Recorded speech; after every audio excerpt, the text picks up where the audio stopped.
তা খেলাটা তখন তৃণমূল ভার্সেস বিজেপি হবে। বিজেপি সংখ্যাগুরু নেতাদের নিয়ে আর তৃণমূল সংখ্যালঘুদের নিয়ে।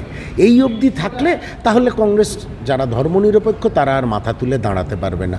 এটাই মমতা বন্দ্যোপাধ্যায়ের টার্গেট। বলছি, আজকে আপনাদের ম্যানিফেস্টোর উদ্বোধন হলো এবং সেখানে 5খানা গ্যারান্টির কথা বলা হয়েছে। এই যে 5টা গ্যারান্টি, এটা মানে একটা প্রতিশ্রুতি দেওয়া। সেই মানে অন্য দল যেরকম প্রতিশ্রুতি দিচ্ছে আপনারাও দিচ্ছেন, তো এটা কীরকম একটা ব্যাপার হয়ে গেল না? রাহুল গান্ধীর ন্যায় মনে আছে? ন্যায় সেইটাই তো সব কপি পেস্ট করেছে।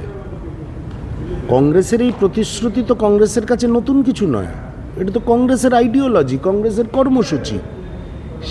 সেটাকে কপি পেস্ট করেছে ভারতীয় জনতা পার্টি, সেটাকে কপি পেস্ট করেছে তৃণমূল কংগ্রেস।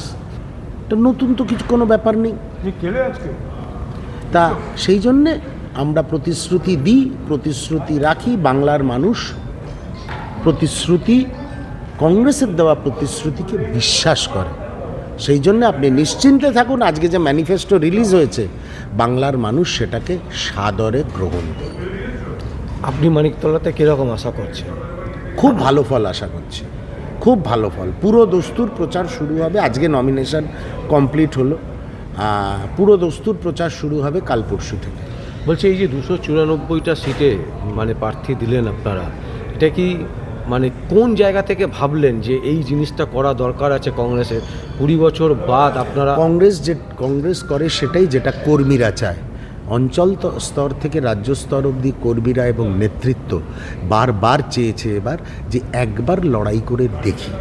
শূন্যের নিচে কি নামবে না, যা হবে ভালো হবে। কংগ্রেস ভালো করবে, মমতার দুর্নীতির বিরুদ্ধে লড়বে, মমতার সাম্প্রদায়িকতার বিরুদ্ধে লড়বে, বিজেপির সাম্প্রদায়িকতার বিরুদ্ধে লড়বে, তৃণমূলের সঙ্গে বিজেপির সেটিংয়ের বিরুদ্ধে লড়বে। বলছি 2011 সালে আপনারা তৃণমূলকে সাপোর্ট দিয়েছিলেন বলে ভুল হয়েছিল। আমি তো বারবার বলি ভুল হয়েছিল।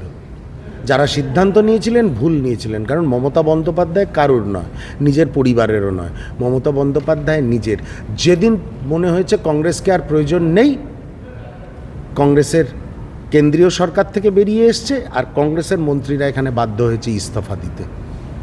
এমন পরিবেশ তো, কারণ কংগ্রেসের তখন ক্ষমতায় আসা হয়ে গেছে।